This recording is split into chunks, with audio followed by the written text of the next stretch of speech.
नमस्कार, स्वागत है आपका जनता टीवी में। मैं हूं आपके साथ श्वेता शर्मा। आप सभी दर्शकों का हार्दिक स्वागत है और बुलेटिन की शुरुआत करेंगे अहम खबरों के साथ, यानी यूपी में स्वास्थ्य विभाग से जुड़ी खबर। आपको बता दें, बड़ी खबर है जहां पर डिप्टी सीएम ने स्वास्थ्य विभाग के तबादलों पर तलब की है report. Deputy CM Brajesh Pathak का अपर मुख्य सचिव स्वास्थ्य को कड़ा पत्र लिखा गया है। तबादलों में तबादला नीति का पालन नहीं किया गया। ब्रजेश पाठक ने कहा, जो तबादले हुए हैं उनका पूरा विवरण मुझे दिया जाए। ब्रजेश पाठक ने कहा है, उत्तर प्रदेश में स्वास्थ्य महकमे में हुए बड़े पैमाने पर तबादले का मामला जिस तरह से तूल पकड़ रहा है, सूबे के स्वास्थ्य मंत्री और डिप्टी सीएम ब्रजेश पाठक ने अपर मुख्य सचिव स्वास्थ्य और चिकित्सा से ट्रांसफर मामले में जवाब तलब किया। Deputy chief minister Brajesh Pathak ने अपर मुख्य सचिव अमित मोहन से तबादले को लेकर स्पष्टीकरण मांगा है। डिप्टी सीएम ब्रजेश पाठक ने कहा कि उनके संज्ञान में ये आया कि मौजूदा समय में जो भी ट्रांसफर किए गए हैं उसमें पूरी तरीके से ट्रांसफर नीति का पालन नहीं हुआ, जिसके चलते किए गए ट्रांसफर के बारे में कारण सहित विवरण उपलब्ध कराए जाए। राजधानी लखनऊ सहित अन्य जिलों के अस्पतालों से बड़े पैमाने पर डॉक्टरों का ट्रांसफर हुआ है और डॉक्टरों के तबादले पर डिप्टी सीएम ने यह कहा कि ट्रांसफर किए गए डॉक्टरों की जगह किसी को भी अपॉइंट नहीं किया गया, जबकि बड़े अस्पतालों में डॉक्टर की बहुत ज्यादा जरूरत होती है। डिप्टी सीएम ने यह भी कहा कि लखनऊ में पहले से ही बड़े और स्पेशलिस्ट डॉक्टरों की कमी है, ऐसे में उनके स्थान पर किसी को भी तैनात नहीं करना ये गंभीर विषय है। यूपी में स्वास्थ्य विभाग से जुड़ी बड़ी खबर आपको बता दें, जहां पर ज्यादा जानकारी के लिए हम बात करेंगे लखनऊ से। अनूप कुमार सिंह हमारे साथ जुड़ गए। अनूप, जिस तरह से बात करें, लगातार हम स्वास्थ्य विभाग में ट्रांसफर हुआ और उसके बाद तनातनी की स्थितियां दिखाई दी, कैसे डिप्टी सीएम को इनपुट मिले और उसके आधार पर उन्होंने जिस तरह से चिट्ठी लिखी कड़े शब्दों में, क्या आगे इसके लिए अपडेट क्या है और क्या कुछ जिस तरह से वो कह रहे हैं कि गंभीर विषय है, क्या आगे होना है?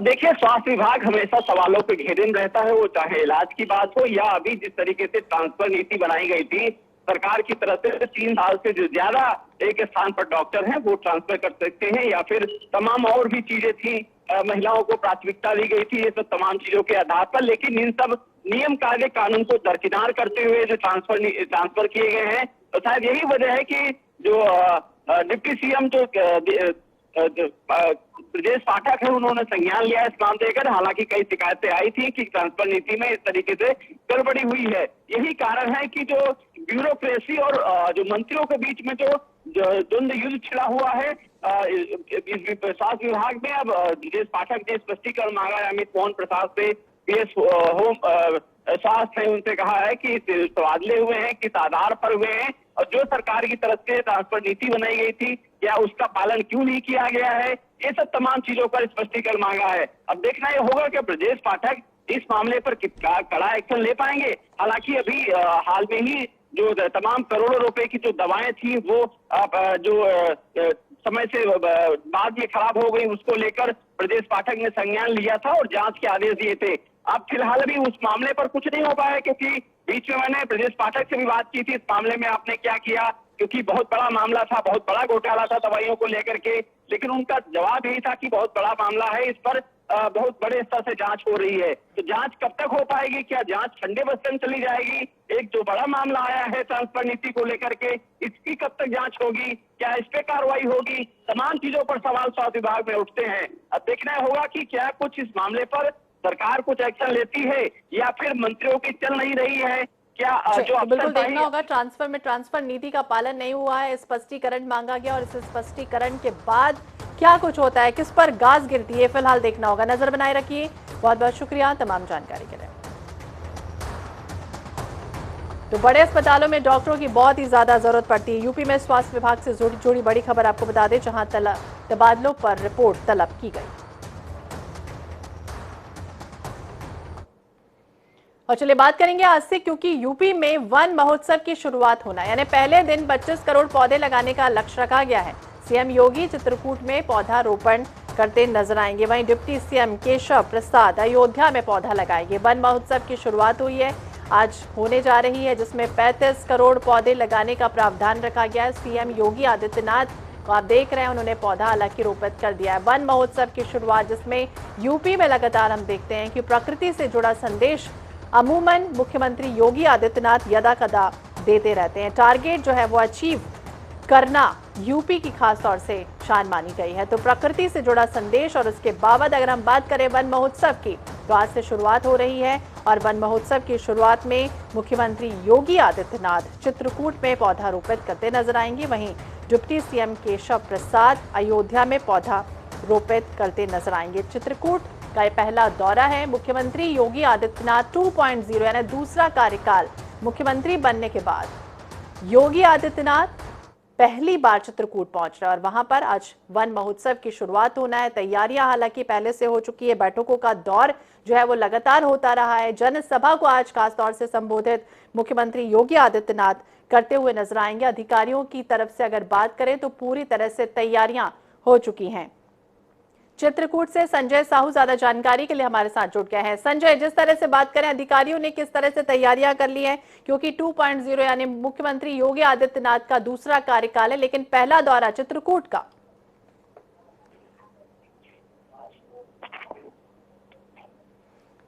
संजय, आप तक आवाज पहुंच रही है?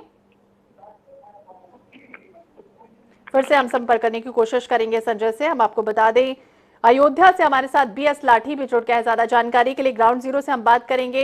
जिस तरह से बात करें लाठी भी, क्या कुछ तैयारी अधिकारियों की अगर हम बात करें, हालांकि पहले से तैयारियां कर ली गई हैं। डिप्टी सीएम केशव प्रसाद अयोध्या में पहुंचेंगे, पौधा रोपित करते नजर आएंगे। वन महोत्सव के लिए क्या गाइडलाइन, कितने लोग पहुंचेंगे, कितने बजे से कार्यक्रम शुरू होना है?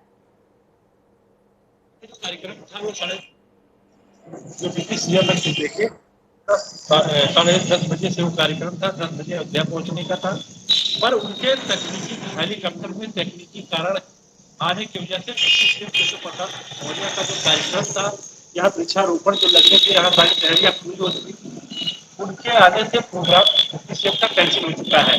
अब लेकिन बाद यहाँ जो सांसद लल्लू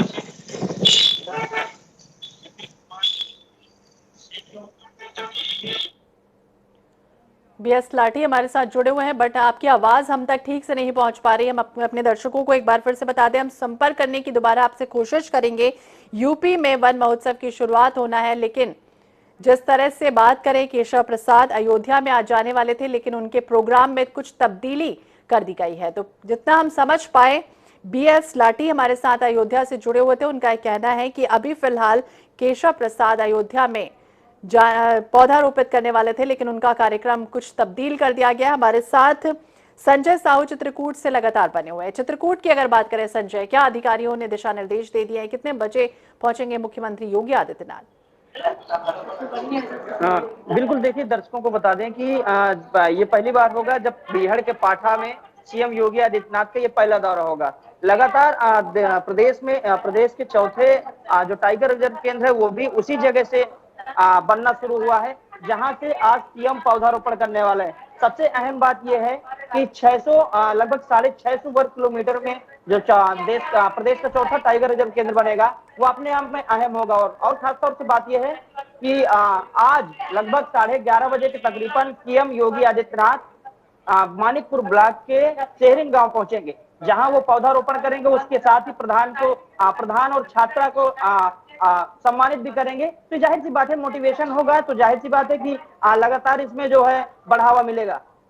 तो बिल्कुल हमारे साथ लगातार बने हुए संजय साहू और बता रहे कि किस तरह से जो है वो टारगेट अचीव करने के लिए मुख्यमंत्री योगी आदित्यनाथ 2.0 का पहला दौरा चित्रकूट में हो रहा है और क्या कुछ खास तैयारियां। बहुत बहुत शुक्रिया तमाम जानकारी के लिए। और हमारे साथ अयोध्या से बीएस लाठी एक बार फिर से जुड़ गए हैं। बीएस लाठी से बात करने की कोशिश करेंगे, क्या कुछ जानकारी मिल रही? जिस तरह से हम जितना समझ पाए उतना हमें ये समझ में आया कि केशव प्रसाद अयोध्या में कुछ कार्यक्रम जो है उनके तब्दील कर दिए गए।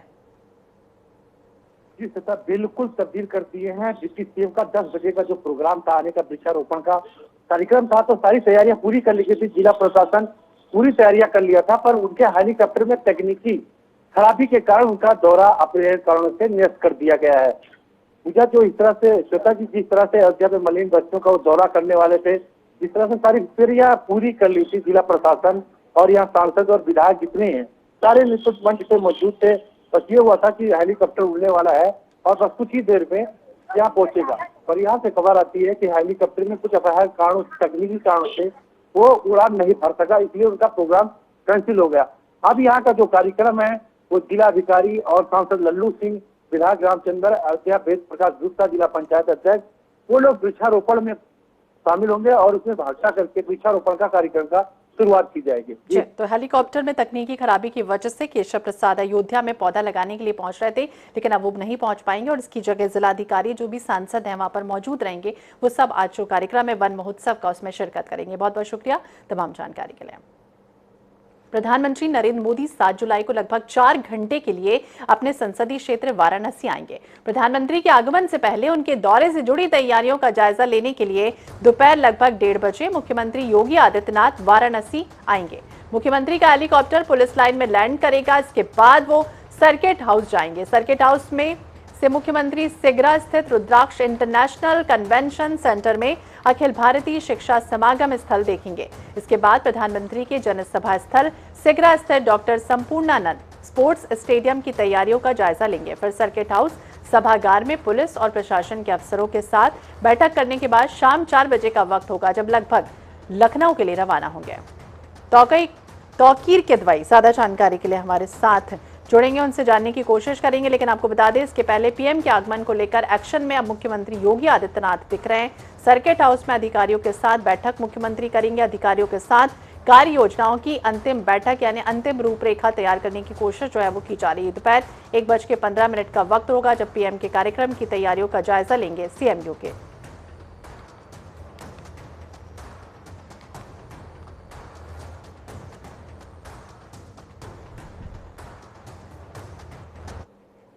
और चलिए बात करेंगे समाजवादी पार्टी सदस्यता अभियान की शुरुआत को लेकर। सपा अध्यक्ष अखिलेश यादव अभियान की शुरुआत करेंगे। जल्दी सपा की नई टीम का गठन होना है। हाल ही में सपा ने सभी इकाइयों को भंग कर दिया है। तो समाजवादी पार्टी आज सदस्यता अभियान की शुरुआत करेगी। सपा अध्यक्ष अखिलेश यादव अभियान की शुरुआत करेंगे। तौकीर किदवई ज्यादा जानकारी के लिए हमारे साथ लखनऊ से जुड़ गए हैं। तौकीर, जिस तरह से बात करें, समाजवादी पार्टी अपना सदस्यता अभियान की शुरुआत करने जा रही है, इस अभियान को लेकर क्या कुछ खास जानकारी मिल रही है?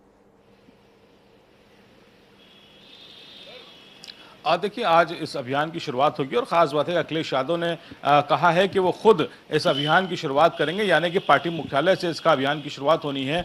कई बड़े लीडर्स हैं जो लगातार आना शुरू हो चुके हैं। अभी करीब 5 मिनट पहले ही अखिलेश यादव भी पार्टी मुख्यालय पहुंचे हैं और ये भी माना जा रहा है कि ये संदेश है अपने कार्यकर्ताओं के लिए कि वो भी अब संगठन को लेकर मजबूती करें, संगठन पे काम करें, बूथ स्तर को मजबूत करें। अभी अगस्त में ही चुनाव भी होना है राष्ट्रीय अध्यक्ष को लेकर। इसके बाद माना जा रहा है कि उसके बाद ही जो भी फ्रंटल संगठन भंग किए गए हैं उसके पदाधिकारी तय होंगे। और एक चर्चा और भी है कि प्रदेश अध्यक्ष को लेकर भी नई चर्चाएं हैं कि अब कोई बड़ा चेहरा प्रदेश अध्यक्ष की कुर्सी पर बैठेगा। समाजवादी पार्टी कहीं ना कहीं 2024 से पहले एक बड़ी मजबूती की स्थिति में आना चाह रही है और ये माना जा रहा है कि मुख्य विपक्ष के रूप में उसी को देखा जाए और जो जिस तरह से भी वोटिंग हो उसमें भारतीय जनता पार्टी और समाजवादी पार्टी जिस तरह से 2022 का चुनाव रहा वो समाजवादी पार्टी चाहेगी कि उसी तरह से मुख्य विपक्षी पार्टी के तौर पर वही मजबूती से नजर आए। लेकिन देखना होगा कि अभी जो जिस तरह से संगठन भंग किए गए हैं और नए चेहरे कौन होंगे, वो किसको जिम्मेदारी सौंपी जाएगी, उसके ऊपर भी बहुत कुछ निर्भर रहेगा। तो फिलहाल तैयारियों में जरूर जुटे हैं अखिलेश यादव। तो बिल्कुल जो तैयारियां हैं वो चल रही हैं। सदस्यता अभियान को लेकर भी हमारे संवाददाता में बता रहे तौकीर की किस तरह से हालात हैं और योगी जो है वो माफ कीजिएगा अखिलेश यादव पहुंच रहे हैं। समाजवादी पार्टी आज सदस्यता अभियान की शुरुआत करने वाली है। प्रदेश अध्यक्ष को लेकर आपने जिक्र किया, कहीं ना कहीं वो बड़ा नाम कौन हो सकता है जो कुर्सी पर बैठने वाला है? देखिए, उत्तर प्रदेश में जाति समीकरण सबसे ज्यादा अहमियत रखता है राजनीतिक दलों के लिए। इसलिए जिस तरह से भारतीय जनता पार्टी में अभी तक कोई भी गैर ओबीसी प्रदेश अध्यक्ष नहीं बनाया गया है जब से भारतीय जनता पार्टी सत्ता में आई है, वैसे ही उत्तर प्रदेश में जो समाजवादी पार्टी जो मुख्य विपक्षी पार्टी के तौर पर देखी जाती है, वहां पर भी एक ऐसी बात की होड़ है कि हम ही ओबीसी के जो नेता है, ओबीसी की पार्टी है जो समाजवादी पार्टी है। फिलहाल नरेश उत्तम पटेल को प्रदेश अध्यक्ष बनाया गया था और लंबे समय से उस कुर्सी पर बैठे हैं। माना यही भी जा रहा है कि आने वाले समय में या फिर एससी या फिर ओबीसी, इस दो में जाति समीकरण को देखते हुए इन्हीं दो समुदाय से आने वाले लोगों को तरजीह दी जाएगी। फिलहाल ज्यादा उम्मीद ये मानी जा रही है कि जो ओबीसी वर्ग है उसी से ही प्रदेश अध्यक्ष बनाया जाएगा। फिलहाल जो कई बड़े चेहरे हैं जो समाजवादी पार्टी में हाल फिलहाल शामिल हुए थे, जिसमें स्वामी प्रसाद मौर्य भी एक नाम है जिन्हें फिलहाल अभी एमएलसी बनाया गया है पार्टी की तरफ से। अब देखना होगा कि समय आने पर किसका चेहरा ज्यादा प्रबल के तौर पर नजर आता है, कौन दावेदारी मजबूत करता है। कार्यकर्ताओं को लेकर भी छाना जा रहा है कि उनके जो मनोदशा क्या है, वो किसे प्रदेश अध्यक्ष चाहते हैं, तो उसको लेकर भी तय होगा कि आखिर जो कार्यकर्ता है उनको उनकी मर्जी क्या है, वो किसको ज्यादा पसंद करते हैं। तो फिलहाल कई तरह के समीकरण है जिसको देखने के बाद ही प्रदेश अध्यक्ष तय होगा। तो बिल्कुल कई तरह के समीकरण और कयास कई हैं कि एससी या फिर ओबीसी, देखना होगा क्या कुछ होता है। और सदस्यता अभियान जिस तरह से समाजवादी पार्टी कर रही है, अपने पार्टी को एक तरह से कह सकते हैं मजबूत करने की कवायद की कोशिश कर रही है। बहुत बहुत शुक्रिया तमाम जानकारी के लिए। श्री कृष्ण जन्मभूमि मामले में आज कोर्ट में सुनवाई होना है। Mathura civil court senior division में आज सुनवाई होगी। महेंद्र प्रताप सिंह और मनीष यादव की याचिका पर सुनवाई होना है। याचिका में कृष्ण जन्मभूमि की सर्वे कराने की मांग की जा रही है। तो बड़ी खबर आपको बता दें सामने आई, जहां पर महेंद्र प्रताप सिंह, मनीष यादव की याचिका पर सुनवाई होना है। याचिका में कृष्ण जन्मभूमि की सर्वे कराने की मांग जो है वो की जा रही है। तो श्री कृष्ण जन्मभूमि से जुड़ा है पूरा मामला आपको मथुरा से बता दें, जहां पर आज कोर्ट में इसकी सुनवाई होने जा रही है और याचिका में कृष्ण जन्मभूमि की सर्वे कराने की मांग की गई है। सीनियर डिवीजन में आज मथुरा सिविल कोर्ट में इसकी सुनवाई होना है, जिसमें महेंद्र प्रताप सिंह, मनीष यादव की याचिका जो लगाई गई है उनकी उस पर सुनवाई होगी। याचिका में कहा गया कि कृष्ण जन्मभूमि का जो सर्वे है वो कराया जाए।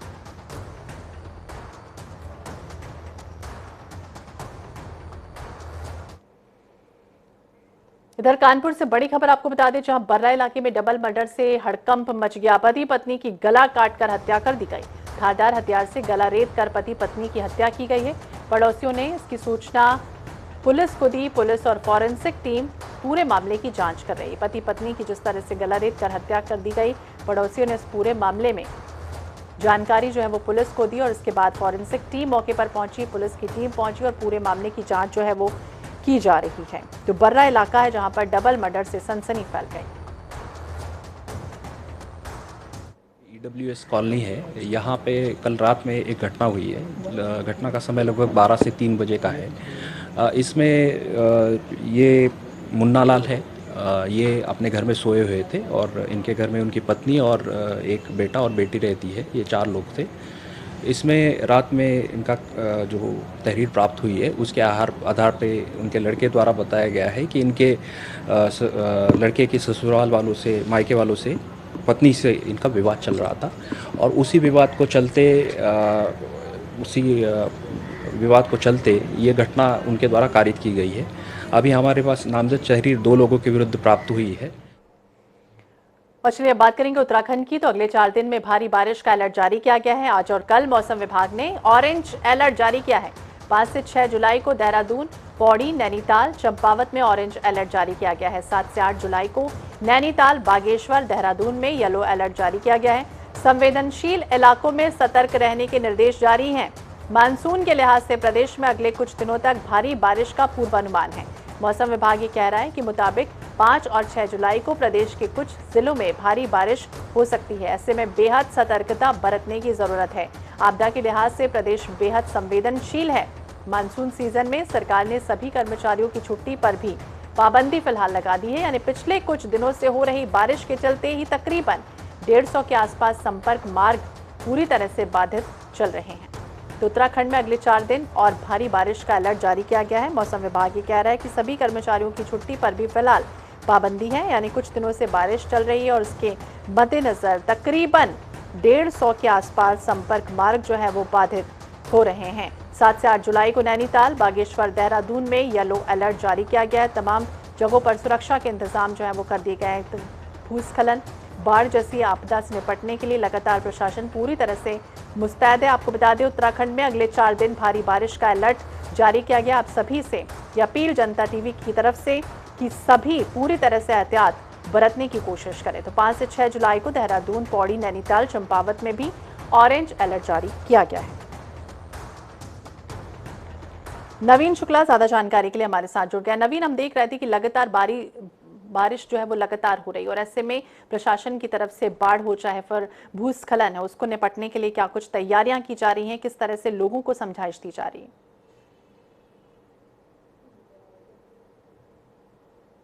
जी श्वेता, निश्चित तौर पे मौसम विभाग ने 4 दिन का अलर्ट जारी किया है और उत्तराखंड में लगातार 4 दिन भारी बारिश की संभावना जताई है मौसम विभाग ने। इसके साथ ही उन्होंने साफ तौर पर मौसम विभाग के निदेशक ने साफ तौर पर ये कहा है कि जो भी यात्रा मार्ग हैं वहां पर अगर जो भी यात्री जा रहे हैं या फिर जो लोग जा रहे हैं वह संभल कर जाएं, मौसम का जायजा ले लें, इसके बाद ही जाएं। इसके साथ ही अगर मैं बताना चाहूँगा आपसे, 2-3 दिन पहले ही मुख्यमंत्री पुष्कर सिंह धामी ने आपदा विभाग के साथ बैठक की थी और साफ तौर पर जो अधिकारी और कर्मचारी हैं उन्हें निर्देशित किया है कि किसी भी आपदा और किसी भी प्रकार की कोई भी समस्या अगर यात्रा मार्गों पर आ रही है या फिर उत्तराखंड में कहीं भी किसी भी जगह पर जो रास्ते अगर बाधित हो रहे हैं उसे तुरंत खोलने का काम किया जाए।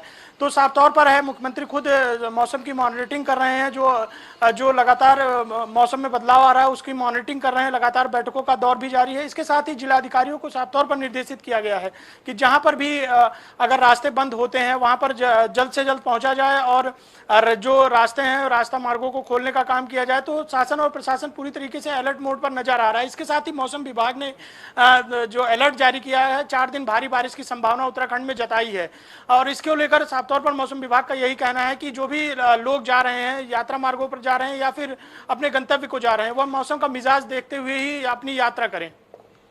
तो बिल्कुल, खास तौर से मौसम विभाग जिस तरह से कह रहा है संपर्क मार्ग पूरी तरह से बाधित चल रहे हैं और ऑरेंज अलर्ट जो है वो जारी किया गया है। बहुत बहुत शुक्रिया तमाम जानकारी के लिए।